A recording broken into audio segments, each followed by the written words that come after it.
Pre-orders cancelled and delayed. Assassin's Creed Shadows is coming out next year. Stay tuned for all the info. What's up, guys? I'm Franky Boy on this channel. I am covering everything regarding AC, and it's been a wild time. Yesterday I just prepared the video, will Assassin's Creed Shadows be delayed, and talked about that with Joe Raptor on our podcast for 1 hour. I was saying, yep, it's gonna be next year. He said it's gonna be delayed, but this year, and yeah, unfortunately, I was the right one. It is delayed to February 14th, 2025. But we got more info, also an internal letter, a rush down of the stock, and yeah, some more insights on Tokyo Game Show and a press event, most likely. Let's start with the official info first and then go to the internal things next up. Alright, so Assassin's Creed Shadows is delayed to February 14th. It will be launching on Steam from day one then as well, so from February 14th. And all pre-orders will now be refunded, but all future pre-orders will get a first expansion for free. So likely a thing we would normally pay, I don't know, $20 for. It depends. We don't know how big of an expansion there will be. But I think first up, it's better to give us a late game than a bad game. So that's a nice decision. Maybe not for Ubisoft as a company, because everything is crushing at their feet right now. But for us as players, it's better. And most likely, if it's better for us as players, it will be better for a game company. Second up, the free expansion. Yeah, why not give it to us? I'm always there for free stuff. So most likely a thing that will encourage people to pre-order it again. By the way, I don't know what will happen to your collector's editions if you pre-ordered one. I think you have to pre-order it again as well, because if all pre-orders are refunded, then that will happen there as well. That's sad, because some of you rushed in to get one, but yeah, it is what it is right now. It will be available on Steam. That's great. Yeah, they say, yeah, they need to tweak some more things, but we get some more insights from Yves Guillemot himself, the CEO, in an internal letter. Let's start with the Insider Gaming report first. We got the press event cancelled due to Insider Gaming. There was a press event this week planned, or next week, I think. Yeah, next week. But it was cancelled, and that's always a bad sign. Then we have the online appearance at Tokyo Game Show cancelled. And with those two infos, I was like, yeah, it's gonna be delayed for sure. And then they just released it yesterday that they are gonna cancel it. All right, the juicy stuff. Yves Guillemot himself had some very important info. And I'm gonna start with the juiciest one, which is the most value to you as players. Because, let's start with the second juiciest one. He says he'd like to address the polarizing coverage of creative choices. Hop wasn't gonna search for that. He says they are an entertainment company and they don't have any specific politic agenda. So likely he's covering on the Yasuke thing, etc. He's saying, nope, we are a non-political, or we don't have any specific agenda. We are a gaming company and want to enrich your private lives. Okay, now the juicy part. He's saying we decided to delay, so internal, only to his employees was this email.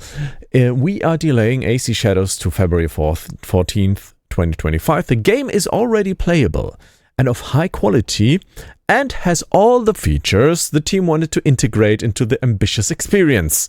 This unusual decision at such an advanced stage is motivated by our desire to offer an optimal experience from launch on all platforms and various PC configurations, and to remove small frictions we typically use to address post-launch in the title update. So, first of all, we are not paid beta testers anymore.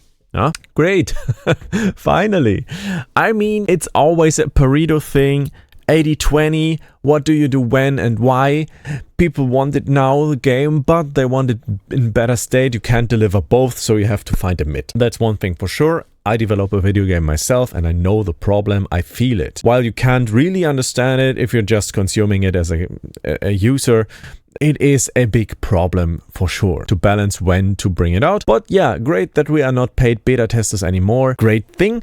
Also, it seems like there should be massive problems with some configurations. He's saying on all platforms and various PC configs. Maybe it was just balanced for, I don't know, PS5 Pro and everything else melted. We don't know what happens behind the scenes, but something had to be happening there, which was of a big trouble for them. Also, of course, the Star Wars Outlaws sales, they did not perform that well as they wanted it. They will also use extra time to complement the experience with a few high-impact secondary quests that will bring more memorable moments, so more side quests, side activity. That will be nice. That's a great thing, yeah, for sure.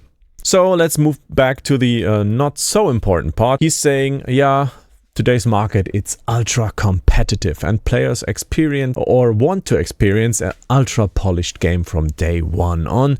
So they continue to polish everything and deliver outstanding gameplay, like a 5A experience for sure, or 4A even if you compare it to Skull and Bones. Yeah, I think right now, I think and I hope they really got the message now. I think Ubisoft is at a point where they understood the message. I mean, that does not lie. Look at it. Look at the stock market. It's crazy what happened to them. They lost all of their value almost. They are at a 10-year low, and this can't lie anymore. There have to be substantial problems in the company. And Ubisoft is a giant mess of a company. It's gigantic, and you can't compare it to some other studios that do better work. Yeah, of course they do better work because everybody knows what they're doing. That's a problem, for sure. And again, I develop a game myself, and I know what other people do developing it. And so I don't do the work double. I don't do anything that would harm their work. Yeah, communication is the key.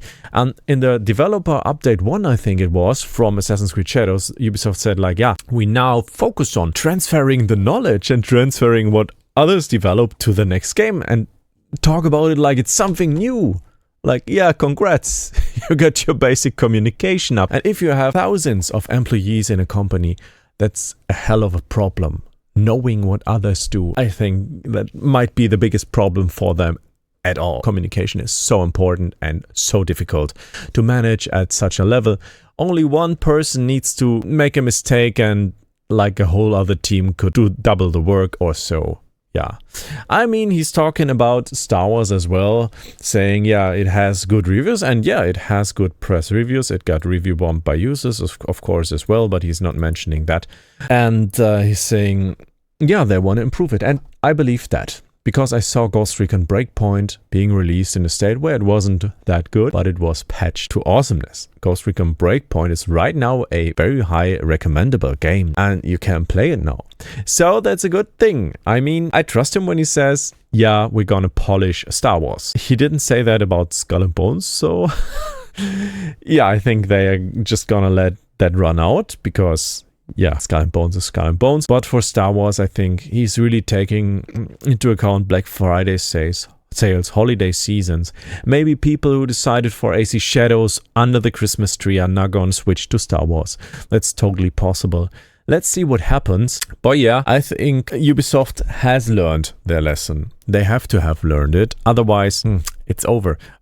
I mean, internally, it doesn't look that bad for them, only on the stock market. Internally, the numbers are quite okay for what I have seen, and the company financial data is open source. You can just look at it and just compare it to other companies as well, and they are really undervalued. But yeah, they need to get that structural problem out of the way and deliver high quality content again. I mean, they used to do that at some point, and at some point they've maybe even forgotten about how to do so. What a mess we are experiencing here. What a time we live in. I will keep you up to date on that. I will talk about that in the next podcast with Joe Robto next week on 2 p.m. German time, so Central European summertime. It might be in the morning for you in the US. Check out this video right here or the next one on the other hand side. Thank you so much for tuning in, and I will speak to you in the next one. Goodbye.